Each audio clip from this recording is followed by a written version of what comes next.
Assalamualaikum warahmatullahi wabarakatuh. Hai, jumpa lagi dengan saya Yeni Aryani dalam pembahasan materi SMA SMK Kimia. Pada kesempatan kali ini saya akan membahas tentang tata nama ion tapi yang poliatomik. Tata nama ion poliatomik ini adalah jajaran tata nama yang paling akhir. Jadi ini yang paling kompleks untuk kalian kelas 10. Kita lanjut aja. Apa itu yang dinamakan dengan poliatomik? Poli itu artinya banyak, poliatom ya berarti banyak atom. Biasanya terdiri dari 3 atau lebih atom penyusunnya. Tata namanya berbeda dengan senyawa yang terdahulu. Oke. Berhubung ini masih ion, maka masih terdiri atas kation dan anion. Kation yaitu yang bermuatan positif, anion yang bermuatan negatif. Muatan positif biasanya adalah logam. Saya di sini hanya mencontohkan 10. Kalian bisa cek tabel periodik unsur yang kalian punya.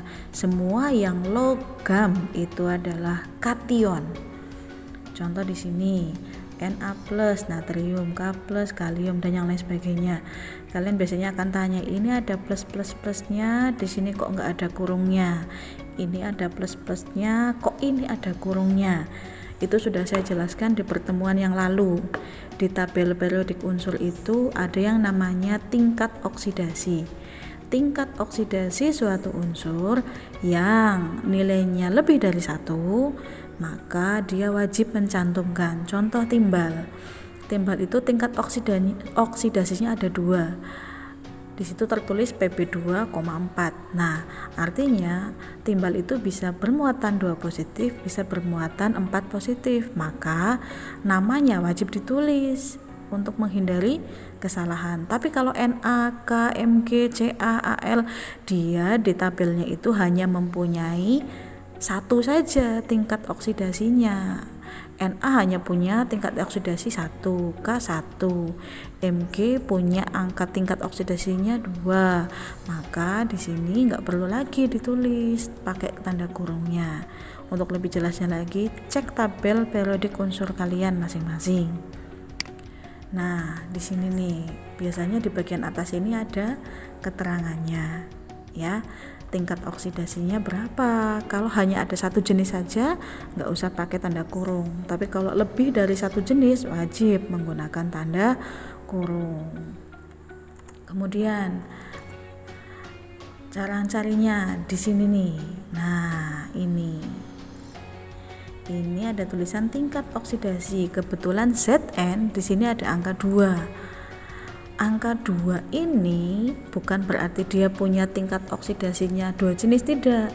Tapi si Zn ini punya tingkat oksidasi sebesar 2. Dia bisa melepas 2 elektron. Maka Zn itu hanya mempunyai 1 saja tingkat oksidasi, yaitu nilainya 2. Maka si Zn ini nanti kalau pas jadi kation, dia tidak lagi menggunakan tanda kurung karena dia hanya mempunyai 1 saja angka di sini. Kalau yang 2 Pb misalkan tadi, Pb kan ada yang 2, ada yang 4, maka nanti di sebelah atas ini sobat cek ya. Di sebelah atas ini pasti tulisannya Pb 2,4. Nah, kalau di sini ada 2 angka, maka tingkat oksidasinya tidak lagi hanya 1 jenis. Kalau tidak 1 jenis, maka wajib ditambahi tanda kurung yang di dalamnya ditulis angka Romawi. Kurang lebihnya begitu. Bagaimana anion? Anion itu adalah muatan negatif. Muatan negatif itu sebetulnya contohnya banyak. Saya hanya mencontohkan beberapa. Tapi mau tidak mau kalian harus menghafalkan. Semakin banyak kalian membaca, semakin sering kalian membaca, saya yakin akan hafal dengan sendirinya. Tapi kalau nggak pernah baca ya jangan harap untuk hafal. Ya, ada sebagian yang mirip, jadi tolong diperhatikan. Ada sulfat, ada sulfit, ada nitrat, ada nitrit. Bedanya di mana? O-nya. Kalau O-nya banyak, sulfat. O-nya 4, sulfat. O-nya 3, sulfit. Ya. Oke, silakan dicek lagi. Kita langsung ke contoh. CaOH 2 kali. Ini bacanya CaOH 2 kali. Bukan dibaca CaOH 2 ya, bukan. Tapi CaOH 2 kali. Seperti biasa kalian harus menguraikan dulu menjadi Ca dan OH. Kenapa OH-nya saya kurung? Karena dari awal sudah dikurung biar mempermudah saja. Siapa yang logam? Ca, maka dia bermuatan positif. Positif berapa? Lah ini angka berapa? Angka 2, maka dia 12. OH, di sini indeksnya berapa? 1, maka ini adalah min. Ca2+, dia namanya kalsium. Perlu tanda kurung enggak? Enggak, karena kalsium hanya punya satu jenis tingkat oksidasi. OH-, tadi lihat di tabel itu adalah namanya hidroksida, maka namanya adalah kalsium hidroksida. Lagi, wah ribet banget ini. Enggak, silahkan dijabarkan menjadi Al dan SO4. Jadi kalau yang sudah dikurung, enggak usah dibuka kurungnya, biarkan seperti ini. Siapa yang logam? Al, maka dia positif. Positif berapa? Positif 3. 3-nya dari mana? Dari sini. SO4, min berapa? Min 2. 2-nya dari mana? Dari sini. Jadi kalau dikasih nama aluminium dan sulfat, maka totalnya atau nama lengkapnya adalah aluminium sulfat. Silakan latihan ya di rumah.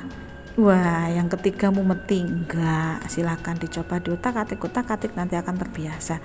Seperti biasa saya kasih kuncinya, tapi jangan terlena dengan kunci. Silakan dicoba di rumah. Kalau ada pertanyaan atau jawabanmu tidak sama dengan kunci, silakan hubungi saya. Sekian dari saya, terima kasih, semoga bermanfaat. Assalamualaikum warahmatullahi wabarakatuh.